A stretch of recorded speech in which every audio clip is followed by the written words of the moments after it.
BNP করে 2 নং ওয়ার্ডের পল্লবী সভাপতি, সেই বাসায় বৈশা এই বাসায় বসে জামাতের সাথে মিটিং করে, সরকার উৎখাতের চেষ্টা করে 2 নং ওয়ার্ডের সাজ্জাদ কমিশনার যাদের লগে মিটিং করে, হেফাজত ইসলামের লগে মিটিং করে এই সরকার উৎখাতের জন্য। শামীম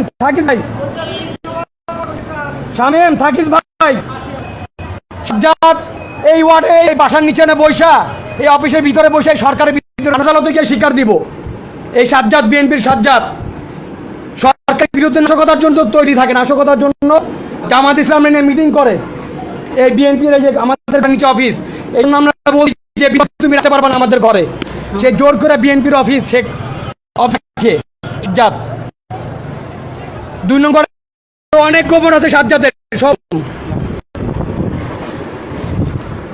আমার আওয়ামী লীগের মাননীয় সেক্রেটারি কদম আলী চাচা জানে, সাবেক কমিশনার ইসমাইল হোসেন বেনু জানে, সে বৈশা সরকার উৎখাত করার পরিকল্পনা করে, মাননীয় প্রধানমন্ত্রী শেখ হাসিনা সরকার উৎখাত করার পরিকল্পনা করে সাজ্জাদ হোসেন 2 নম্বরের বিএনপির কমিশনার।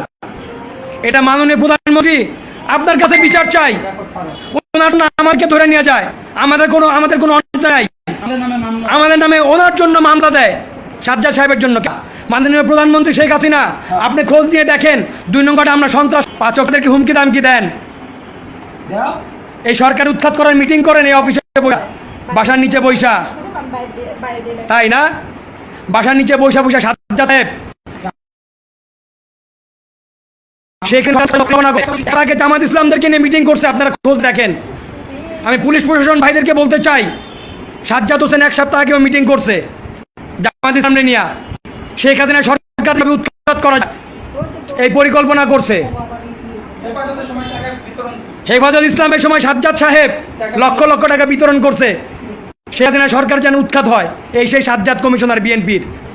সরকার উৎখাতের যত মিছিল মিটিংয়ে ষড়যন্ত্র সাজ্জাদ হোসেন করে, কাউন্সিলর বিএনপির কাউন্সিলর সাজ্জাদ হোসেন এই ঘরের নিচে বৈশা অফিস করে, এখানে বৈশা জামাতের লোকজনকে নিয়ে এসে মিটিং করে, জামাতের সে নিবন্ধন আছে, হ্যাঁ জামাত ইসলামরে ডোনেশন করে,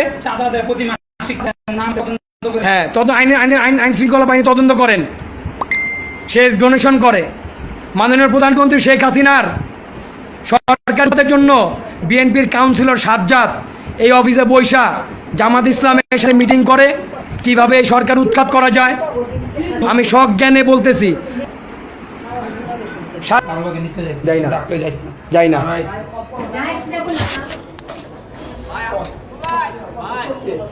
মুন্না,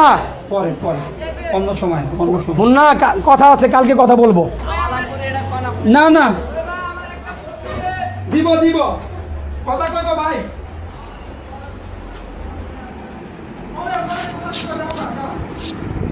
আমি লাইভে আছি, আমার ছোট ভাই থাকুক লাইভে, আমি আবার আসবো লাইভে, আবার আমি আসবো,